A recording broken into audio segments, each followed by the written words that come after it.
Miss হবে না আপনার পছন্দের টিভি শো। দেখুন জি5 অ্যাপে একদম ফ্রি।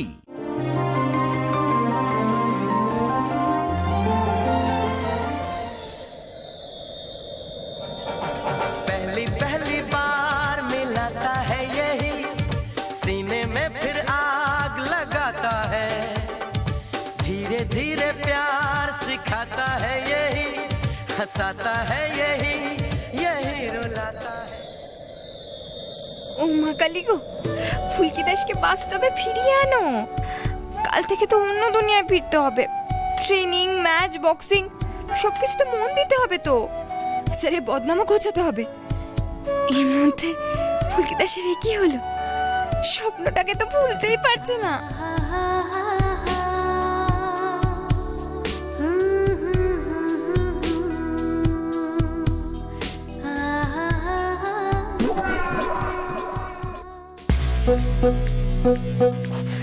ওরে বাবা রে, জানা কালি। আরে আস্তে ফুলকি লেগে যাবে। এই চুপ, হাসবি না তোরা। ফুলকিকে এই ড্রিম ওয়ার্ল্ড থেকে বের করতে হবে। কি স্বপ্ন দেখে, কি ভাবে, আমি তো কে জানে কি। ওরে আমার ভাই, ওকে ওর স্বপ্নের দুনিয়া থেকে তুই কি করে বের করবি? তুই কি বুঝতে পারছিস না ও ঠিক তোকে কতটা ভালোবাসে? এটা তো বন্ধ করা যাবে না। এই কথাগুলোই আরো বেশি বেশি করে বলে ওর মাথাটা বিগড়োস না দিদি। ওকে প্র্যাকটিস করে, লড়াই করে বক্সার হতে হবে, আর চ্যাম্পিয়ন বক্সার, দ্যাটস ইট। এটাই বলবি ওর কানের কাছে, শুধু আর কিচ্ছু নয়। এটাই হবে ওর একমাত্র লক্ষ্য, বোঝা গেছে?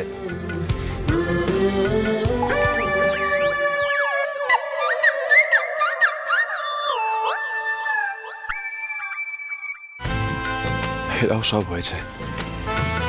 ফুলকি যেন আরো বেশি করে প্রেমে পড়ে সেই চেষ্টাই করবে, জানি আমি।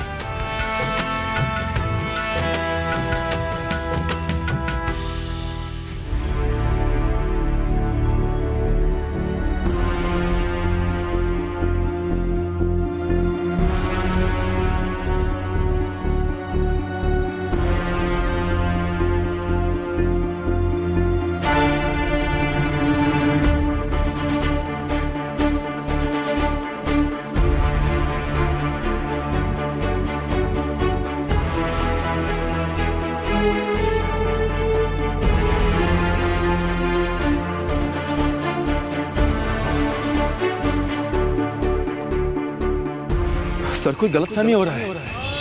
मैंने कोई ड्रग्स नहीं लिया। सर সত্যি আমি কোনো ড্রাগস নিইনি। আমি প্রুভ করতে পারছি না, but I am innocent sir. Sir please you have to trust me. मैंने कोई ड्रग्स नहीं लिया सर। आप लोग मुझे इस तरह से बॉक्सिंग एसोसिएशन से बैन नहीं कर सकते सर।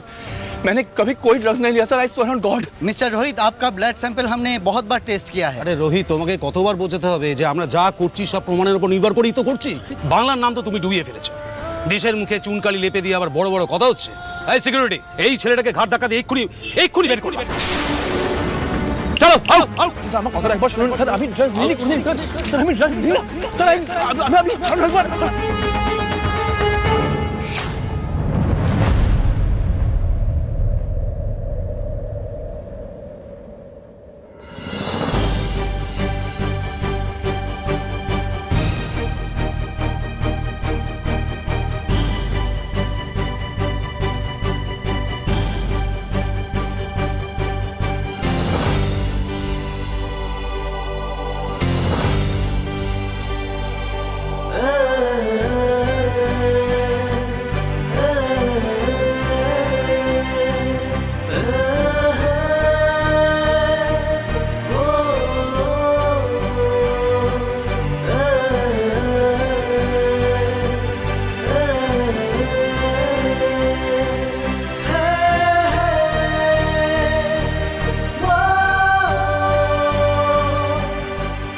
আমি একটু আসছি।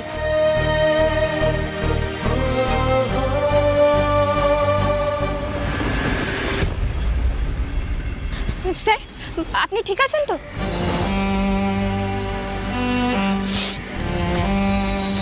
না,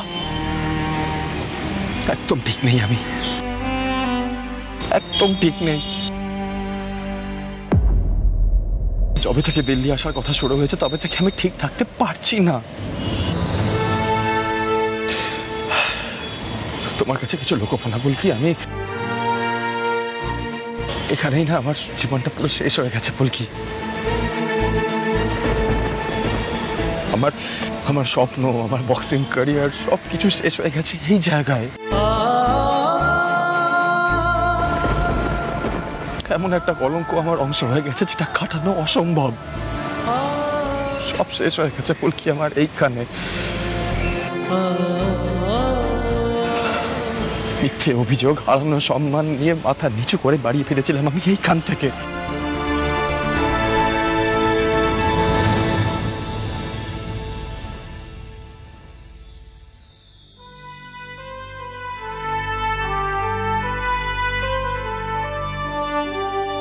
স্যার, আমি আপনাকে কথা দিচ্ছি, এইখানে এই শহরেই আমি আপনার কলঙ্ক মুছে দেব। আপনি আপনার হারানো সম্মান ফিরে পাবেন, মাথা উঁচু করে ফিরবেন, আপনি দেখে নেবেন আপনি। না বলকি, আমার অতীত নিয়ে তুমি কোনো রকম খোঁজ খবর করবে না, আমি চাই না সেটা। তুমি এই স্পোর্টস ভিলেজে এসেছো একটা অন্য কারণে। তোমার সামনে একটা গোটা ভবিষ্যৎ আছে বলকি, আমি চাই না কোনোভাবে সেটা নষ্ট হোক। হবে না স্যার, আমি আপনার ছাত্রী, আপনি আমার কোচ হিসেবে মাথা উঁচু করে দাঁড়াবেন। কিন্তু আপনি যে একটা মিথ্যে বদনাম নিয়ে এতদিন ধরে ভুগছেন সেটাও আমি প্রমাণ করে দেব।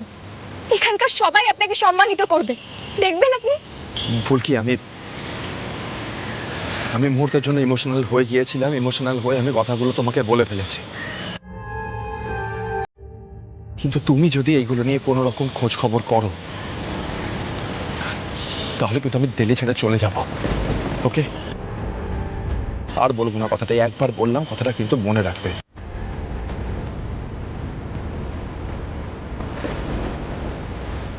ফুলকি দাস, এই গলার স্বরটা তুই চিনিস, আর কিছু বলিস না এখানে।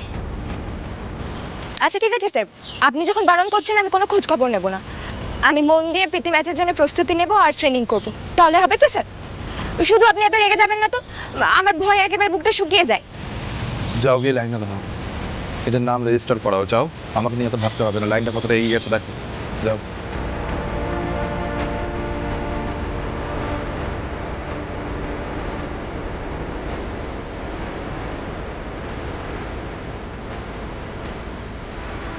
তার মানে ফুলকি রোহিতের পুরনো কলঙ্ক ঘোচানোর জন্য এখানে এসেছে। ঠিকই বলেছিল রুদ্রদা। কিন্তু ফুলকি দাস, তুমি যে নিজেই কলঙ্কের ভাগী হয়ে মাথা নিচু করে ফিরে যাবে, ক্যারিয়ারটাও মনে হয় শেষ হয়ে যাবে এখানেই। যাই, ঘরে গিয়ে রুদ্রদাকে একটা ফোন করি।